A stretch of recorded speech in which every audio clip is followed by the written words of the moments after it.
अस्सलामुअलैकुम dear viewers. मैं college से बाहर निकलने वाली थी कि एक लड़का मेरे पास आया और कहने लगा, प्लीज़ मेरी बहन बन जाओ। मेरी कोई बहन नहीं है।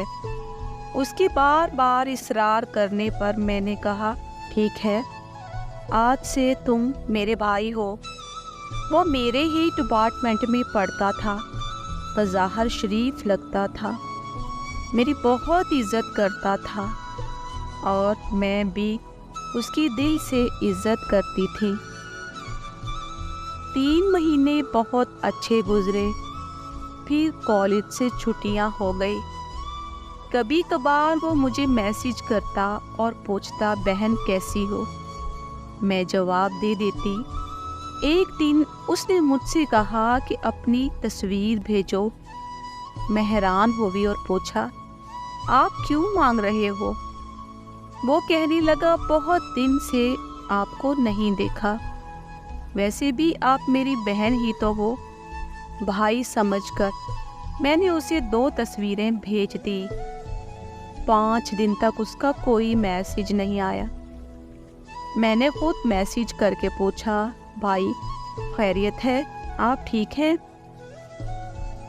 उसने जवाब में लिखा, खबरदार, आज के बाद मुझे भाई ना कहना। मैंने दोबारा मैसेज किया, क्यों, क्या हुआ भाई।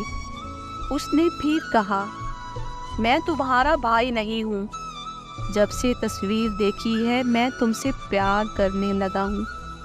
अब से तुम मेरी बहन नहीं हो।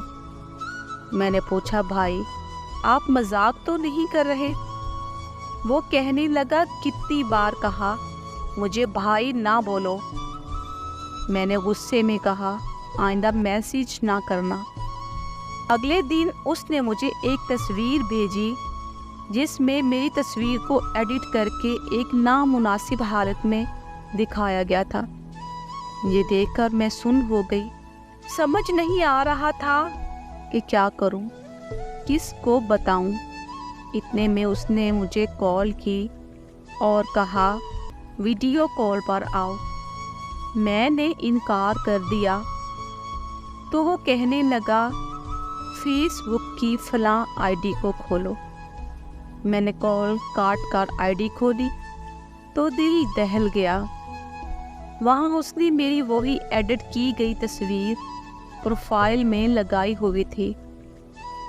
मैंने फ़ौरन उसे कॉल की और कहा, ये डिलीट करो, तुम जो कहोगे मैं मान लूँगी, मगर मेरी इज़्ज़त के साथ ऐसा ना करो।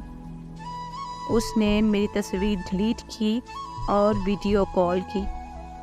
मैं खामोश बैठी देखती रही। वो कहने लगा, अपना दुपट्टा हटाओ। ये सुनते ही मैंने कॉल काट दी और रोने लगी कि ये कैसे भाई बनकर वो मेरी इज्जत से ही खेल रहा है।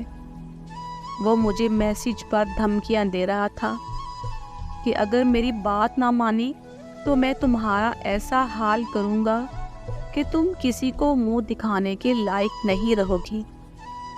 रात को मैं जाए नमाज पर बैठी रो रो कर अल्लाह से दुआ कर रही थी कि या अल्लाह, मेरी इज़्ज़त को बचा ले। मेरी इतनी छोटी गलती की इतनी बड़ी सज़ा ना दे। अचानक मेरे बड़े भाई जो कमरे के दरवाजे से गुज़र रहे थे, मेरी आवाज़ सुनकर अंदर आए और कहने लगे, कौन है वो। मैंने रोते हुए सब कुछ बता दिया। भाई ने तसल्ली दी और कहा, मैं अभी उसको संभालता हूँ। ये कहकर वो बाहर चले गए। मुझे नहीं मालूम उन्होंने मामला कैसे हल किया, मगर उसके बाद मुझे उसका कोई मैसेज या कॉल नहीं आई।